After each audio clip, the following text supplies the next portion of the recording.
हाँ जी, देखिए जी, मैं इस वक्त मौजूद हूँ कोल्लू के नवाई इलाके नेसोबा में। यहाँ नेसोबा डैम ओवरफ्लो होने की वजह से सैकड़ों घर कंडरात में तब्दील हो चुके हैं। लोग इस वक्त मुख्तलिफ मुश्किलात से दो चार हैं। कहीं पर सैलाब मुतासरीन जो हैं वो खुले आसमान के तले अपनी ज़िंदगी गुजारने पर मजबूर हैं।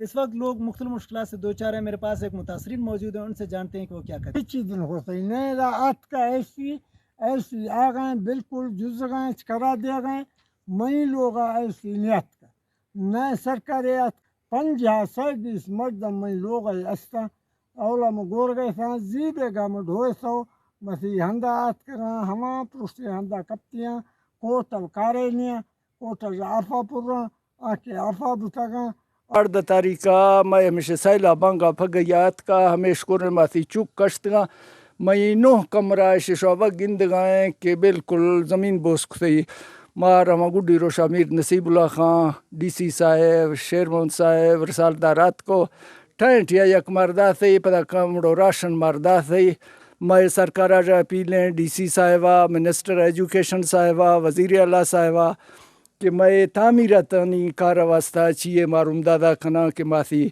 हंदा टायनो हंदा जक्केनो छत्ता बराबर कनो नि महीना एरंदा हमेशा शागिंद गए इस तार जखती हैं जमिस्ता पूछती हैं टेंटा को हिची गुजारा नबी ने। हाँ, देखिए जी, आपने ये जो सैलाब मुतासरीन हैं उनके तासरात भी सुने हैं।